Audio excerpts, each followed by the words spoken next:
2 weeks ago in the lesson about sequences, we talked about how scripts usually have 7 major scenes in them. The audience's first impression at the beginning, the audience's last impression at the end, the midpoint in the middle, and there's also the inciting incident, the Act 1 closer, the Act 2 closer, and the climax. Scripts usually have all 7 of these scenes, and all 7 of these scenes usually boil down to at least one major action. There can be more than one, but there's usually at least one major action that demonstrates the scene. It's like the big action that the scene is building up to. So for example, in the first impression, we spend formative time with the protagonist. We get to know them, we get introduced to them. But the first action of the first impression is really the first impression, right? It's the major action within the major scene. So how do you plan a major action? You'll be shocked to hear that my answer is with a 4-sentence summary. Like most of the lessons in this class, conflict, plot, arc, theme. They'll have 1 sentence in the beginning, which explains the premise of what's going on in this part of the story, and then 3 follow-up sentences that explain what happens, the plot.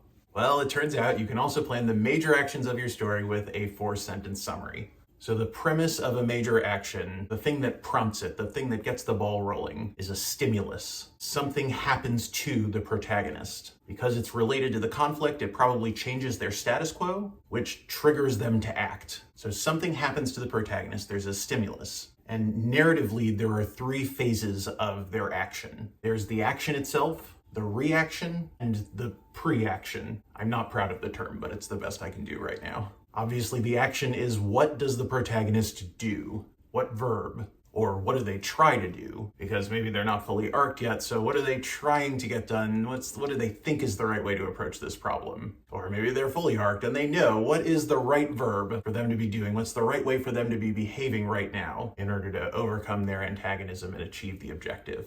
The reaction is what happens after the protagonist does the action, and a million prompts can come from that. How does the protagonist react internally and externally? Does it go well? Do they get what they're hoping for? Are there other characters in the scene? And if so, how do they react to the protagonist's action internally and externally? Does the protagonist's action affect the setting at all? If so, how does the setting react? And last of all, there's pre-action, which is whatever the protagonist was doing before they took the action, before they were confronted with the conflict, before they were prompted to act. The easiest way to explain a pre-action is to say the protagonist prepares for the action, except you're not always prepared for conflict, right? Sometimes you're oblivious to what's coming. Sometimes you're not prepared at all. Sometimes you're somewhere in the middle. So that's why it's not planning, it's not training, it's the pre-action. And the creative goal there is to pick verbs that are like meaningful when compared to what the action is. It's a good way to do before and after, which is a good way to demonstrate the character's arc, but at the smallest level of plot, from action to action, before and after.